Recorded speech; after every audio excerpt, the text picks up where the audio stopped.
Arely, tú eres activista de bicicleta y mis primeras dos impresiones que ahorita mencioné, tal vez tú las compartas, pero me imagino que tienes una visión mucho más diferenciada sobre el tema. Que te invito en ese momento a compartir. Tú eres comunicóloga y maestra en desarrollo rural por la Universidad Autónoma Metropolitana Unidad Xochimilco. Has trabajado en diversas organizaciones civiles y eres miembro fundadora de las Bicitecas. Eres coautora del Manual del Ciclista Urbano de la Ciudad de México y eres responsable del área de políticas públicas de Bicitecas. Entonces, justo la persona que queremos para que nos introduces al tema. Pues muchas gracias. Igual los felicito, la BOL, y les agradezco que nos inviten a hablar de este tema, lo han dicho mucho. Yo creo que más que un tema de moda o como una cosa chic, yo creo que estamos en un momento, el tema de la movilidad de alguna manera nos reúne para reflexionar sobre el absurdo en el que hemos vivido. El absurdo de una economía basada en el dispendio, en la quema de combustibles fósiles, en la destrucción del medio ambiente, en la dependencia, en la inequidad. Y bueno, pues básicamente en el absurdo. Yo creo que básicamente lo que nos sienta a muchos más, a nuevos rostros, nuevos profesionales a discutir estos temas y que nos moviliza a muchos a platicar sobre esto, es porque verdaderamente es absurdo perder la mayor parte de tu tiempo parado en ningún lado, pagando un automóvil que se supone que es un mueble para llevarte a lugares y que no te lleva a lugares, que no es cómodo, que no es rápido, que contamina el planeta, que mata gente, que te crea más problemas que soluciones. Y entonces es como, bueno, ¿por qué creamos la ciudad? ¿Por qué hicimos la ciudad a la medida de un mueble que crea tantos problemas? ¿No? Entonces es un poco como que, y bueno, digamos como que esa es la vivencia en primera persona de muchos de nosotros, o de buena parte de nosotros, o de todos nosotros. Y también es, creo, un momento en el que, yo sé que vamos a platicar de la Ciudad de México, pero obviamente estamos en medio de una crisis pues como estructural global. Estamos en medio de una crisis energética y vamos a estarlo constantemente y cada vez más profundamente en los años por venir. Estamos en medio de una crisis por el cambio climático, que es la mayor amenaza que ahora sí que está pendiente de todos nosotros, no importa en qué país vivamos o de qué clase social, a qué clase social pertenezcamos. Estamos en medio de una crisis de bienestar. Hoy en día los problemas de sobrepeso, obesidad, de depresión, de malestar en la cultura, de cómo como sociedades todos estamos, o la gran mayoría de la población del mundo está migrando y viviendo en ciudades, y entonces resulta que las ciudades son invivibles, son insoportables, son estresantes. Bueno, entonces es así como que llegó el momento de decir, bueno, que nos vamos al campo, regresamos a las carretas, ¿o qué hacemos? Entonces esa crisis, creo yo, y me parece como importante venir y plantearlo como un contexto mayor, es lo que, vamos, no es nada más qué bonita es la bici o por qué ahora se nos ocurrió hablar sobre transporte y por qué es tan crucial. Creo que lo que lo enmarca mejor es justo este panorama más amplio de crisis en muchos sentidos. Y bueno, obviamente pues que tenemos que buscar esas soluciones, porque no vamos a destruir las ciudades, no vamos a salir huyendo de ellas, tenemos que vivir en ellas. Entonces muy claramente lo único mejor que podemos hacer es hacerlas vivibles, es hacerlas más humanas. ¿Y qué necesitamos hacer para eso? Pues necesitamos ponernos de acuerdo, necesitamos reflexionar y tener un acuerdo de cómo se va a invertir el dinero, cómo vamos a construir la ciudad, cómo la vamos a reconstruir, porque está hecha a pedacitos. Ya lo platicaba Mariana, esta visión, este modelo de ciudad extendida, sin servicios o totalmente con problemas muy graves de inequidad.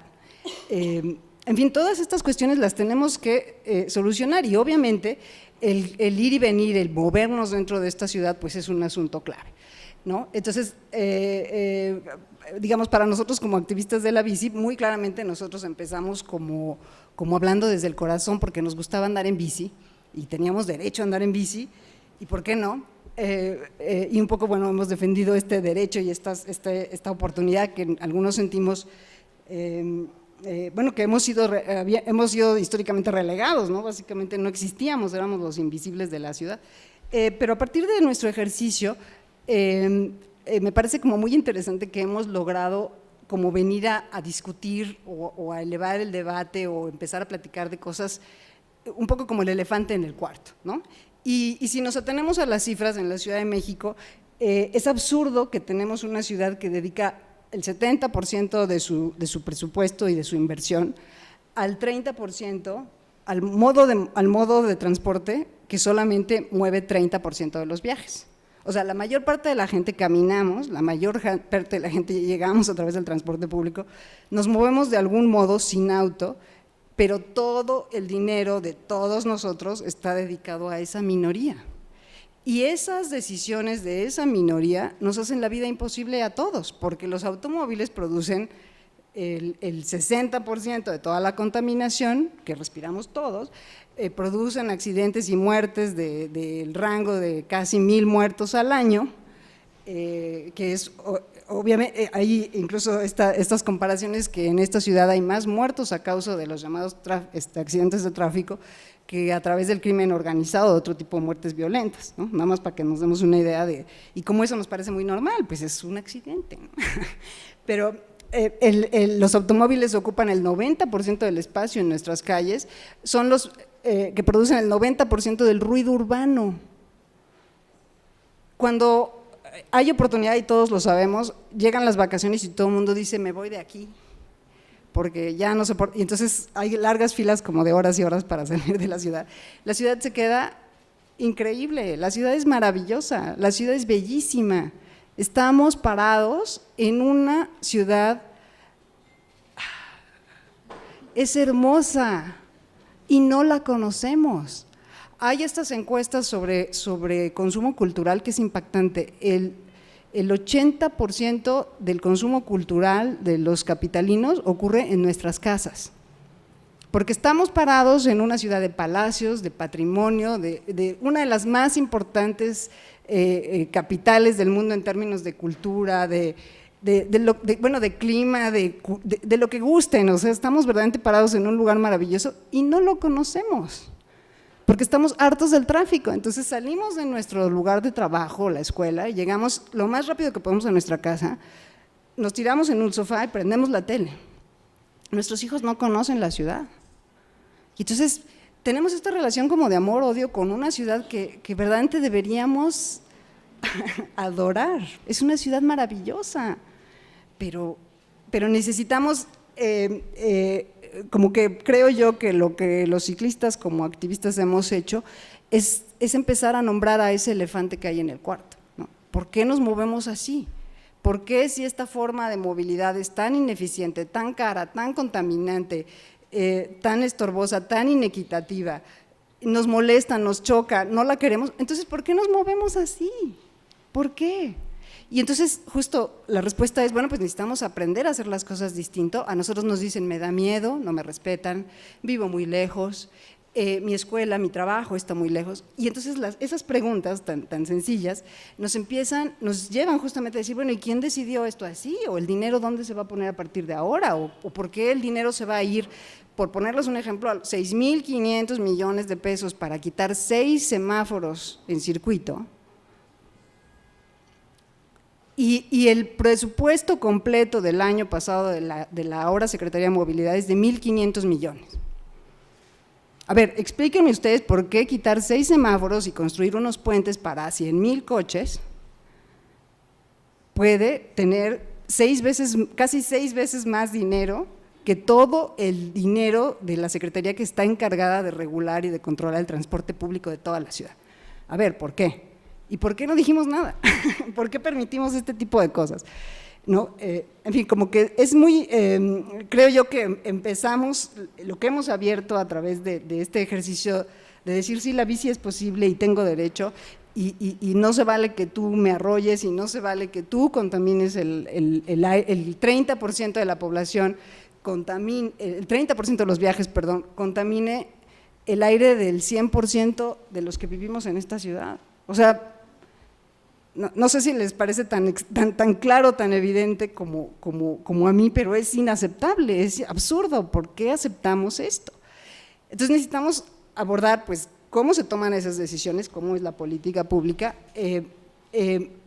luego un poco cómo podemos ir organizando a que esto se haga realidad, porque no nada más es querer, y eso ya lo vivimos en la Ciudad de México.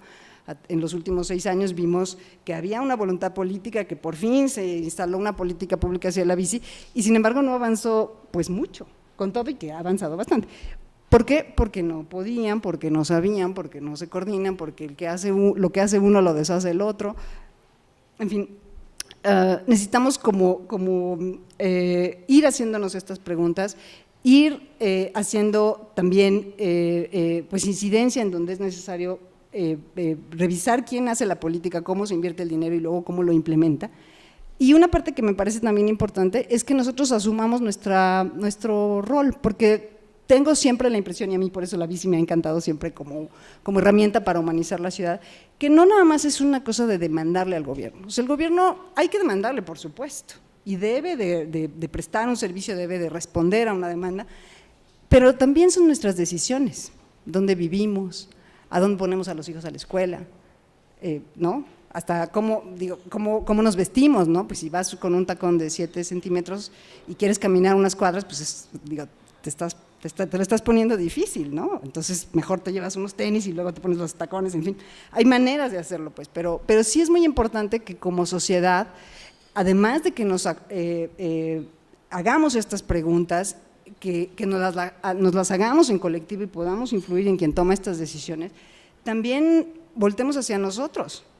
Nosotros somos quienes nos estacionamos donde no debemos, somos los que nos pasamos el alto, somos los que tiramos el chicle en el transporte público, ¿no? Somos los que no damos el asiento a las señoras embarazadas, nosotros somos parte del problema y sobre todo, lo más importante, nosotros somos parte de la solución. Nosotros podemos transformar esta ciudad.